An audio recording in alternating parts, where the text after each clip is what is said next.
जय हिंद। मैं सौरभ और आप मेरे साथ केमिस्ट्री में मैटर चैप्टर पढ़ रहे हैं। हमने इससे पहले atom chapter, radioactivity chapter और acid base and salt chapter को पूरी तरह से शुरू से लेकर और आखिरी तक हमारा एग्ज़ाम जितना डिमांड करता है उस लेवल तक जाने का प्रयास किया है। आप उसे देखें और अपने प्रीवियस ईयर के क्वेश्चंस लगाएं। अगर आपको लगता है कि नहीं, आपके प्रीवियस ईयर के क्वेश्चंस वहाँ से टैकल होते हैं तो वो आपके लिए बेहतर है और बेनिफिशियल भी। अगर नहीं तो फिर उसे वहीं रोक दें। आगे देखते हैं हम लोग मैटर चैप्टर को। मैटर चैप्टर में हमने देखा था कि मैटर को अगर फिजिकल स्टेट में डिवाइड किया जाए तो हमने देखा था 5 तरीके का होता है, जैसे सॉलिड, लिक्विड, गैस, प्लाज्मा और बीईसी। और बीईसी का पूरा नाम क्या हुआ? बोस, आइंस्टीन और कंडेंसेट। ठीक है। फिजिकल स्टेट पे देखने के बाद हमने देखा था कि केमिकल स्टेट ऑफ मैटर कितने तरह का होता है, तो उसमें हमने देखा था 3 तरह का होता है। कौन कौन सा? तो हमने देखा था एलिमेंट, दूसरा कंपाउंड और तीसरा मिक्सचर। ठीक है। हमने जब एलिमेंट को क्लासिफाई किया तो हमने पाया कि एलिमेंट भी 3 तरह का होता है। कौन कौन सा? मेटल, नॉन मेटल और मेटलॉइड्स, जिसमें हमने मेटल का अध्ययन कर चुका है, यानी मेटल के बारे में हमने जानकारी एकत्रित कर लिया है। और आगे हम पढ़ रहे हैं नॉन मेटल के बारे में। साथ ही साथ हम नॉन मेटल और मेटल को रिलेट करते हुए पढ़ेंगे ताकि कल के क्लास का भी रिवीजन हो जाए। आगे हम देखते हैं, जैसे नॉन मेटल का मतलब क्या हुआ? अधातु। नॉन मेटल कैसा होता है? नॉन मैलिएबल होता है। इसका मतलब क्या? यह आघात वर्धनीय नहीं होता है, जबकि जो मेटल है वो आघात वर्धनीय होता है। अर्थात आघात वर्धनीय का मतलब क्या? इसमें चोट सहने की क्षमता होती है। ठीक है। अगला, मेटल जो होता है वो डक्टाइल होता है। डक्टाइल का मतलब तन्य, अर्थात जिसे खींचकर लंबा बढ़ाया जा सके। ठीक है। जिसको पीट के पतला किया जा सके। जबकि नॉन मेटल क्या होगा? नॉन डक्टाइल होगा, अर्थात इसको तन्य नहीं बनाया जा सकता। अगला, नॉन मेटल जो होता है वो नॉट लस्टर्स होता है, अर्थात नॉन मेटल यानी अधातु चमकीला नहीं होता है। जबकि हमने पढ़ा था कि धातु चमकीला होता है। तो हमने जहां पढ़ा था कि धातु चमकीला होता है तो वहां मैंने एक रीजन आपको बताया था कि धातु चमकीला क्यों होता है।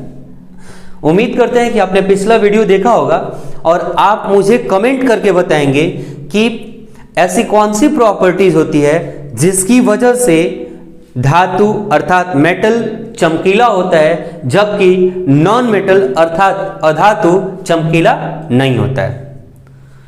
मैंने कल के क्लास में एक क्वेश्चन आपसे पूछा था, गोल्ड का एटॉमिक नंबर मैंने आपसे पूछा था। गोल्ड का एटॉमिक नंबर मैंने आपसे पूछा था। तो गोल्ड का सिंबल होता है AU, जिसको हम बोलते हैं ORM, और इसका एटॉमिक नंबर होता है 79। याद रखेंगे आप। आगे बढ़ते हैं इसमें हम। तो जो नॉन मेटल होता है वो bad conductor of heat and electricity होता है। बैड कंडक्टर का मतलब कुचालक। ठीक है। और हीट का मतलब उष्मा और इलेक्ट्रिसिटी का मतलब विद्युत। अर्थात अधातु जो होता है वो उष्मा और विद्युत का कुचालक होता है। कुचालक का मतलब इससे ना उष्मा पास कर सकता है और ना ही करंट पास कर सकता है। जबकि हमने पढ़ा था मेटल, तो मेटल में हमने देखा था कि good conductor of heat and electricity होता है। इसका मतलब क्या? कि सुचालक होता है। सुचालक का मतलब जिससे हीट भी पास कराई जा सके और इलेक्ट्रिसिटी भी। आगे बढ़ते हैं हम लोग इसमें और देखते हैं कि नॉन मेटल ब्राइटल होता है। ब्रिटल का मतलब भंगुर, और भंगुर का मतलब जो आसानी से टूट जाए। ठीक। जबकि हमने देखा था कि मेटल कैसा होता है? तो हार्ड होता है। ठीक है। तो ये छोटी सी जानकारी थी मेटल और नॉन मेटल पहचानने की। लेकिन क्वेश्चन यहां से बहुत ज्यादा नहीं बनता। क्वेश्चन नीचे जो मैंने ये लाइंस लिखे हुए हैं, जिनको मैंने एक्सेप्शन करके लिखा हुआ है, इसको हम मिटा देते हैं। जो मैंने एक्सेप्शन करके लिखा है, क्वेश्चन यहां से बनते हैं। जो मैंने कल चर्चा किया था कि धातु क्यों चमकीला होता है, वहां से क्वेश्चंस बनते हैं।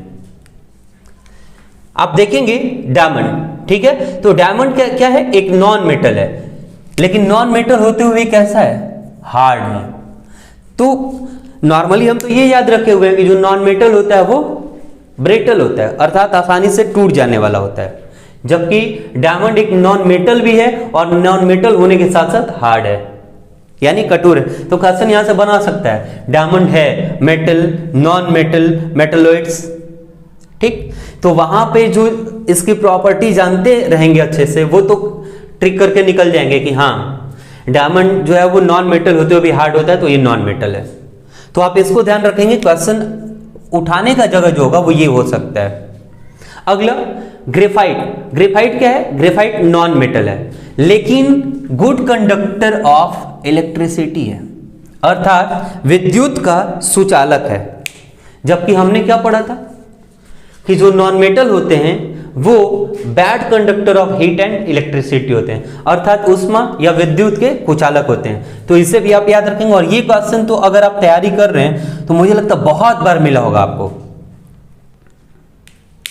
नेक्स्ट और सबसे इंपॉर्टेंट, ये आपको पता भी होगा, ये बहुत इंपॉर्टेंट होगा आपके लिए। कैसे? आयोडीन और ग्रेफाइट दोनों क्या हैं? नॉन मेटल हैं। क्या हैं? नॉन मेटल हैं। लेकिन नॉन मेटल होते हुए भी कैसे हैं? लस्ट्रस हैं, अर्थात चमकदार हैं। जबकि हमको पता है कि नॉन मेटल का जो प्रॉपर्टीज है वो लस्ट्रस नहीं होता है, अर्थात चमकदार नहीं होता है। तो आयोडीन और ग्रेफाइट नॉन मेटल होते हुए भी कैसे हैं? लस्ट्रस हैं, अर्थात चमकदार हैं। ठीक, इसको आप जरूर ध्यान रखेंगे। खास करके इससे भी ज्यादा इंपॉर्टेंट होगा आयोडीन। ठीक है, आगे बढ़ते हैं हम। और हमने कल के क्लास में देखा था कि मेटल को हमने फिर से देखा था फिजिकल स्टेट पे। तो हमने देखा था कि फिजिकल स्टेट पे मेटल को हमने देखा था कि सॉलिड और लिक्विड के फॉर्म में बांटा जाता है, गैसियस फॉर्म नहीं होता। यहां पे देखते हैं हम कि physical state of non metal यानी अधातु की भौतिक अवस्था के आधार पे हम इसे 3 भाग में बांट रहे हैं, जिसमें पहला सॉलिड, दूसरा लिक्विड और तीसरा गैस। सॉलिड में किसकी कौन कौन आएगा? तो सल्फर आएगा और फास्फोरस आएगा। और हम इन दोनों की चर्चा आगे बहुत विस्तृत तरीके से करेंगे कि सल्फर से रिलेटेड कौन कौन से क्वेश्चन अब तक हमारे एग्जाम में आए हुए हैं। हमारा जो मिसलेनियस पार्ट आएगा उसमें फास्फोरस में जैसे व्हाइट फास्फोरस, रेड फास्फोरस, इससे रिलेटेड बहुत क्वेश्चंस आए हुए हैं, जिसमें बार बार आता है कि व्हाइट फास्फोरस को कहां रखा जाता है, रेड फास्फोरस को कहां रखा जाता है। तो इन सभी चीजों पे हम चर्चा, विस्तृत चर्चा आगे के पार्ट में करेंगे। ठीक है, अगला देखते हैं लिक्विड फॉर्म में। ठीक, तो लिक्विड फॉर्म में नॉन मेटल कौन होगा? ब्रोमीन। और ये आप 2-3 स्टार चाहें तो 2-3 स्टार लगा लें, क्योंकि ये क्वेश्चंस अगर केमिस्ट्री का मैटर चैप्टर है तो ये चलता फिरता क्वेश्चन है। तो याद रखेंगे कि physical state of non metal का लिक्विड फॉर्म अगर कहें तो क्या होगा? ब्रोमीन होगा। और ये क्वेश्चन आता है ऐसे कि द्रव अवस्था में पाया जाने वाला अधातु कौन सा है? निम्न में से द्रव अवस्था में पाया जाने वाला अधातु कौन सा है? आंसर होगा ब्रोमीन। और ब्रोमीन का एटॉमिक नंबर कितना होता है? 35, सल्फर का 16, फास्फोरस का 15। अगला गैस। तो गैस में कौन कौन सा? Oxygen, nitrogen, helium, argon, krypton. और इन सबके बारे में हम एक एक करके सबकी चर्चा करेंगे। हीलियम का यूज कहां होता है, नाइट्रोजन का यूज कहां होता है। बार बार क्वेश्चन आता है कि गोताखोर जो सिलेंडर ले जाते हैं उसमें कौन सा गैस जनरली यूज करते हैं? हीलियम। ठीक है, जैसे एक क्वेश्चन मैं देख रहा था, क्वेश्चन बैंक उसमें था कि खाने पीने की पैकेट में कौन सी गैस भरी होती है? तो खाने पीने वाला जो पैकेट होता है उसमें नाइट्रोजन गैस भरा रहता है, ताकि खाने पीने की जो तैलीय चीज हैं, जो ऑयली हैं, जिनको तला भुना हुआ है, जैसे आप कुरकुरे, लेस तरह का पॉकेट देखते हैं, तो उनमें बहुत ज्यादा मात्रा में हवा भरा होता है। नॉर्मली हम कहते हैं हवा भरा हुआ है, वो हवा नहीं है, वो क्या है? नाइट्रोजन गैस है, जो उसके अंदर के खाने वाले पदार्थ के टेस्ट और स्मेल को मेंटेन करता है। ठीक है, उनको खराब होने से बचाता है, उनको प्रिजर्व करके रखता है। ठीक है, तो इन सबके जैसे ऑक्सीजन का एटॉमिक नंबर 8, नाइट्रोजन का 7, हीलियम का 2, आर्गन का 18, क्रिप्टॉन का 36। और ये दोनों कैसे गैस हैं? नोबल गैस में, ये भी याद रखेंगे आप, हीलियम भी, आर्गन भी और क्रिप्टॉन भी। आगे देखते हैं यूजेस ऑफ मेटल। ठीक है, तो हम लोग पहले देखते हैं जिंक। जिंक हम किसको बोलते हैं? जस्ता को। ठीक है, एक प्रोसेस होता है गैल्वेनाइजेशन, जिसको हिंदी में हम बोलते हैं जस्तीकरण। कभी कभी एग्जाम में जस्तीकरण नहीं लिख के डायरेक्ट गैल्वेनाइजेशन को ही हिंदी में गैल्वेनाइजेशन लिख देता है, इसलिए आप दोनों टर्म याद रखेंगे। ठीक है, क्वेश्चन क्या होता है कि लोहे पर जस्ते की परत चढ़ाने को क्या कहते हैं? लोहे पर जस्ते की परत को चढ़ाने को क्या कहा जाता है? तो उसे हम जस्तीकरण या गैल्वेनाइजेशन कहते हैं। ठीक है, उसी को मैंने यहां लिखा है गैल्वेनाइजेशन ऑफ आयरन। उसमें किसका यूज होता है? जिंक का। और ये क्वेश्चन बहुत बार पूछा हुआ है। क्यों किया जाता है? इसलिए ताकि जो लोहा है उसको जंग से बचाया जा सके। जैसे आजकल आप ब्रिज भी देख रहे होंगे, उसमें भी आप जो बहुत ज्यादा जस्ते टाइप का देखते हैं वो यही प्रोसेस है। उसके आगे जब आप बढ़ते हैं जंग, ठीक, तो ये क्या है? जैसे एक बहुत फेमस क्वेश्चन है कि लोहे पर जब जंग लगता है तो उसका वजन घट जाता है, बढ़ जाता है, उतना ही रहता है। ठीक, तो वहां पे आपका जवाब होगा कि लोहे पर जब जंग लगेगा तो उसका वजन क्या होगा? बढ़ जाएगा।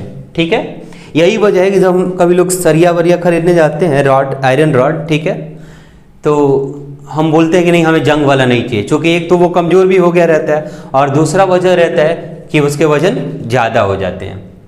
तीसरी चीज यहां से एक और क्वेश्चन बनता है कि लोहे पर जंग लगना कौन सी अभिक्रिया है? तो वो प्रोसेस ऑफ ऑक्सीडेशन है। ऑक्सीडेशन को हिंदी में हम बोलते हैं ऑक्सीकरण। ये तीनों आप नोट करके लिख लेंगे। आगे बढ़ते हैं हम, और इसी में आगे बढ़ते हैं तो ये पॉइंट भी आप स्टार लगा के लिख लेंगे। इंसुलिन हार्मोन कहां पाया जाता है? सॉरी, इंसुलिन हार्मोन में क्या पाया जाता है? जिंक। क्या पाया जाता है? जिंक। ये भी क्वेश्चन मैंने बहुत बार देखा है, बायोलॉजी का क्वेश्चन है, ठीक है, लेकिन मैं यहां इसको जानबूझ कर रखा हूं क्योंकि बात जिंक की हो रही थी। ठीक, उसी तरह से मैग्नीशियम का संबंध क्लोरोफिल से है, कोबाल्ट का संबंध विटामिन B12 से है। किससे? विटामिन B12 से। और Hg का संबंध, Hg हम इस मरकरी को बोलते हैं।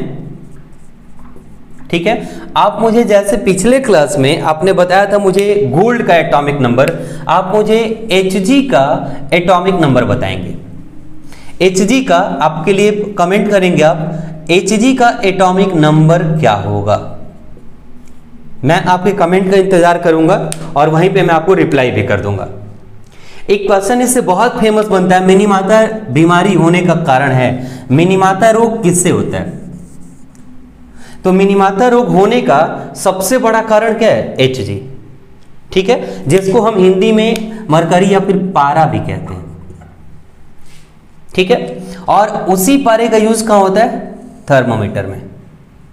कहां होता है? थर्मोमीटर में। ठीक है, फिर अगले तरफ बढ़ते हैं तो देखते हैं Fe, बहुत परिचित नाम लग रहा होगा आपको। ठीक है, फेरस, और इसी को हम बोलते हैं आयरन, और हिंदी में बोले तो लोहा। एटॉमिक नंबर कितना होता है? 26। कितना? 26 एटॉमिक नंबर। साथ ही के साथ ये सारी चीजें जो है वो एडिशनल चीजें हैं, इनको आप एक दो बार ऐसे ही देखते रहेंगे, धीरे धीरे याद भी हो जाएगा, पता भी नहीं चलेगा। और फेमस चीजें हैं तो उनको जानना भी जरूरी है। जैसे कि आपको पता होगा कि फेरस Fe सिर्फ ऐसा नहीं कि घर ही बनाने का काम आता है, हमारी बॉडी में भी लौह तत्व पाया जाता है, पौधे में भी पाया जाता है। ठीक, तो कहाँ कहाँ इसको किस नाम से जानते हैं वो देख लें। तो यही लोहा यानी यही Fe जब ब्लड में होता है तो हम इसको हीमोग्लोबिन के नाम से जानते हैं। और यहीं से एक बहुत अच्छा क्वेश्चन बनता है कि शरीर में रक्त की कमी का कारण है, रक्त की कमी से होने वाली बीमारी को क्या कहते हैं? तो हम उसको अरक्तता बोलते हैं, और रीजन क्या होता है? यही हीमोग्लोबिन। इसी की जब कमी होने लगती है ब्लड में जब हीमोग्लोबिन घटने लगता है तो शरीर में खून की कमी होने लगती है। तो किसकी कमी से अरक्तता बीमारी होती है? आंसर होगा हीमोग्लोबिन। ठीक है, आगे बढ़ते हैं हम लोग। तो जब यही Fe मसल्स में पाया जाता है तो हम इसका नाम देते हैं मायोग्लोबिन। तो मसल्स में पाया जाने वाला लौह तत्व क्या होगा? मायोग्लोबिन। और रक्त में क्या होगा? हीमोग्लोबिन। दोनों अलग अलग चीजें हैं, इनको आप बहुत अच्छे से केयर करेंगे। आगे बढ़ते हैं। और यही Fe जब प्लांट में पाया जाता है तो उसको हम साइटोक्रोम के नाम से जानते हैं। और इन सारी चीज़ों को मैं आपके साथ बायोलॉजी जब मैं आपको पढ़ाऊंगा तो इन सभी चीज़ों का डिस्कस बाकायदा एक अच्छे तरीके से करेंगे। आगे बढ़ते हैं। और यही Fe पौधों की जो दलहनी पौधे हैं, ठीक है, उनमें भी पाए जाते हैं। वैसे आप कहेंगे कि सर हमने तो पढ़ा है कि नाइट्रोजन, तो सही है कि दलहनी पौधों की जड़ों में नाइट्रोजन मिलता है, लेकिन एक ही चीज मिलेगा ये थोड़ी जरूरी है। ठीक, तो इसको उस समय क्या बोलते हैं? Leg haemoglobin. क्या बोलते हैं? Leg haemoglobin. हमारी शरीर के बॉडी के रक्त के लिए क्या होगा? सिर्फ हीमोग्लोबिन। जबकि प्लांट के जो दलहनी प्लांट है, ठीक है, उनके रूट यानी उनकी जड़ों में जो यूज होता है उसको हम क्या बोलते हैं? Leg haemoglobin. ठीक है, तो ये कुछ इंपॉर्टेंट चीजें थी जिनको आप स्टार करके और अपनी कॉपी पे लिखेंगे। सिर्फ वीडियो देखने से कोई फायदा नहीं होगा बहुत ज्यादा। चाहे आप इस वीडियो को 10 बार देखें, आपको देखते वक्त तो लगेगा कि बहुत अच्छे तरीके से मुझे याद है, लेकिन बहुत ज्यादा बेनिफिशियल तब होगा जब आपके पास इस तरीके का एक नोट्स होगा। तो उम्मीद करता हूं कि आप मेरे साथ साथ नोट्स भी बना रहे होंगे। नॉन मेटल में आगे देखते हैं यूजेज ऑफ नॉन मेटल, जिसमें हमने कहा था कि हम सबकी चर्चा बारी बारी से करेंगे। देखते हैं सल्फर को। तो सल्फर का क्या रोल है? तो सल्फर को वल्कनाइजेशन ऑफ रबर, यानी कि रबर को वल्कनीकृत,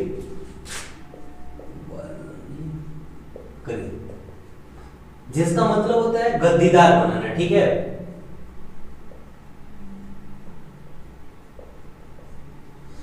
रबर को वल्कनीकृत बनाने के लिए किसका यूज किया जाता है? सल्फर का। उसमें करते क्या है हम कि रबर को लेकर के, ठीक है, और उसमें 5 से 6% तक सल्फर मिक्स कर देते हैं, जिसकी वजह से जो रबर होता है वो थोड़ा मुलायम हो जाता है और स्पंजी हो जाता है। ठीक, और जिसको उसके बाद हम यूज में लाते हैं।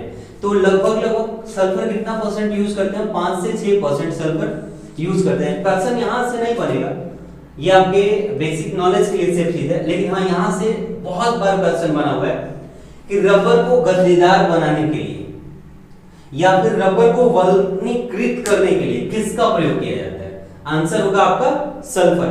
और सल्फर का एटॉमिक नंबर है 16 और सिंबल है S। ठीक है, आगे बढ़ते हैं फास्फोरस। ठीक, फास्फोरस एंड सल्फर, इन दोनों का यूज कहां किया जाता है? इसके अलावा क्रैकर्स बनाने में, अर्थात पटाखे बनाने में। और यहां से क्वेश्चंस शायद कम पूछे जाए, लेकिन यहां से बहुत बार क्वेश्चन बना हुआ है, जिसको मैं ब्लू कलर से लिखा हुआ हूं और आप इसको नोट करते हुए चलेंगे। जैसे कि पटाखा जब जलाया जाता है तो उसमें आप देखते होंगे ऊपर जाके हरा रंग, लाल रंग, पीला रंग, अनेक तरह का रंग होने लगता है। ठीक, जिसमें ये बार बार पूछा जाता है कि हरे रंग का कारण, तो उसमें बेरियम नाइट्रेट होता है, जिसकी वजह से क्या होता है? हरा रंग। लाल रंग का कारण सीजियम नाइट्रेट होता है। ठीक है, और पीले रंग का कारण सोडियम नाइट्रेट होता है। एक बार फिर से, पटाखे में हरे रंग का कारण बेरियम नाइट्रेट, लाल रंग का कारण सीजियम नाइट्रेट और पीले रंग का कारण सोडियम नाइट्रेट होता है। ठीक है, आप इसको स्टार लगा लेंगे। ठीक है, आगे बढ़ते हमने कहा था कि फास्फोरस की हम चर्चा विस्तृत तौर पे करेंगे। तो देखते हैं रेड फास्फोरस अर्थात लाल फास्फोरस। लाल फास्फोरस, ठीक है, इसका यूज कहाँ है? तो आपने जो माचिस देखा है, माचिस का जो ऊपर वाला परत होता है जिसपे आप उसकी तिल्ली को जलाने के लिए प्रयोग करते हैं। ठीक है, तो माचिस का जो ऊपर वाला परत होता है डिब्बे का, उसको बनाने के लिए यूज किया जाता है किसका? रेड फास्फोरस का। ठीक है, जबकि जो माचिस की तिल्ली होती है उसके ऊपर वाले पार्ट पे जो लगा हुआ था उसमें यूज होता है किसका? पोटेशियम क्लोरेट का, पोटेशियम क्लोरेट का और एंटीमनी का। ठीक है, किसका किसका? पोटेशियम क्लोरेट और एंटीमनी का। कहां पे? तो जो माचिस की तिल्ली का ऊपरी वाला हिस्सा है वहां पे। ठीक है, जबकि माचिस का जो डब्बा होता है जिसको हम रगड़ने का यूज करते हैं उस पे क्या लगा होता है? Red phosphorus. क्लियर है?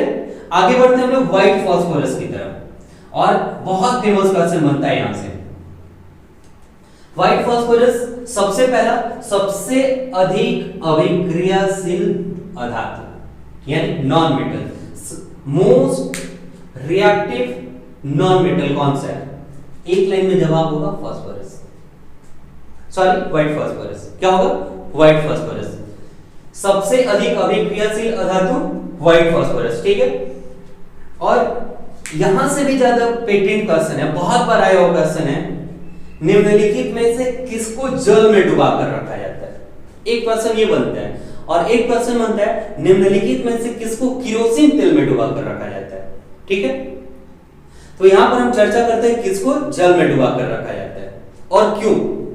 तो ध्यान देंगे कि अभी अभी आपने पढ़ा कि व्हाइट फास्फोरस जो है वो सबसे अधिक अभिक्रियाशील अधातु है, ठीक। होगा क्या कि जैसे ही एयर के कांटेक्ट में आएगा जलना चालू हो जाएगा, तो उसको जलने से बचाने के लिए क्या किया जाता है? जल में डुबा कर रखा जाता है। एक बार फिर से ध्यान देंगे, वो मोस्ट रिएक्टिव होने की वजह से एयर के कांटेक्ट में आते ही क्या होगा? जलना शुरू हो जाएगा, और उसी को जलने से बचाने के लिए हम क्या करते हैं? व्हाइट फास्फोरस को, फिर से व्हाइट फास्फोरस को कहां रखते हैं? जल में डुबा कर रखते हैं ताकि उसे जलने से बचाया जा सके। क्लियर है? एक अगला, और वहां बात आई थी आयोडीन की, तो ध्यान देंगे आयोडीन का यूज कहां होता है? टिंचर आयोडीन बनाने के लिए किसका यूज करते हैं हम लोग? टिंचर आयोडीन बनाने के लिए किसका यूज करते हैं? आयोडीन, ठीक है। जैसे देखेंगे, और एक काम और, सबसे ज्यादा यहां से ये वाला इक्वेशन आप याद रखेंगे, एंटीसेप्टिक का कॉम्बिनेशन है क्या? आयोडीन और अल्कोहल मिलाकर के क्या बनता है? एंटीसेप्टिक। जो एंटीसेप्टिक क्रीम होते हैं वहां आयोडीन और अल्कोहल को मिक्स करके बनाया जाता है।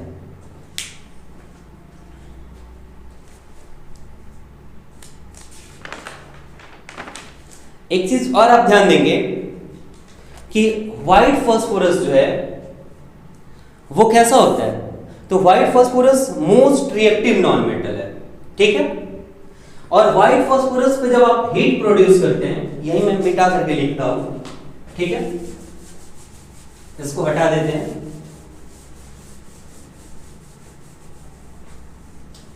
ठीक। व्हाइट फास्फोरस, अच्छा यहां मैं लिखा हूं, सॉरी, आइए देखते हैं यहीं पे। व्हाइट फास्फोरस जो वो कैसा है? मोस्ट रिएक्टिव नॉन मेटल है। कैसा है? मोस्ट रिएक्टिव नॉन मेटल है। और जब इसी व्हाइट फास्फोरस पे हीट फ्लो किया जाता है, ठीक है, उष्मा प्रवाहित की जाती है, तो क्या मिलता है हमें? रेड फास्फोरस अर्थात लाल फास्फोरस। और लाल फास्फोरस कैसा होता है? लेस रिएक्टिव होता है, ठीक है, यानी कि इसकी तुलना में कम रिएक्टिव है। और जब हम लाल फास्फोरस पे हीट प्रोड्यूस करते हैं, यानी कि उष्मा प्रवाहित करते हैं, तो हमें मिलता है ब्लैक फास्फोरस। क्या मिलता है? Black phosphorus. और सबसे कम अभिक्रियाशील यानी लीस्ट रिएक्टिव, एक होता है लेस रिएक्टिव और एक लीस्ट रिएक्टिव। तो जो लीस्ट रिएक्टिव होता है वो कौन होता है? Black phosphorus. तो क्वेश्चन बनेगा मोस्ट रिएक्टिव नॉन मेटल क्या होगा? White phosphorus. Least reactive black phosphorus. और इसी के साथ आज का ये क्लास यहीं पे समाप्त करते हैं। और मैं उम्मीद करता हूं कि मैं जो कुछ आपसे प्रश्न पूछता हूं, एक आखिरी प्रश्न आपसे पूछते हुए जाता हूं कि मैंने आपको पीएच स्केल पढ़ाया था जब मैं एसिड बेस सॉल्ट पढ़ा रहा था, तो पीएच स्केल की खोज किसने की थी? ये क्वेश्चंस मैं कल ही क्वेश्चन बैंक में देख रहा था। तो उम्मीद करता हूं कि आपने वो वीडियोस अच्छे से देखे होंगे, तो जरूर मुझे जवाब देंगे कि पीएच स्केल की खोज किसने की थी, ठीक है। और इसी के साथ हम अगले वीडियो में इसके अगले कॉन्सेप्ट के साथ मिलेंगे। तब तक के लिए जय हिंद।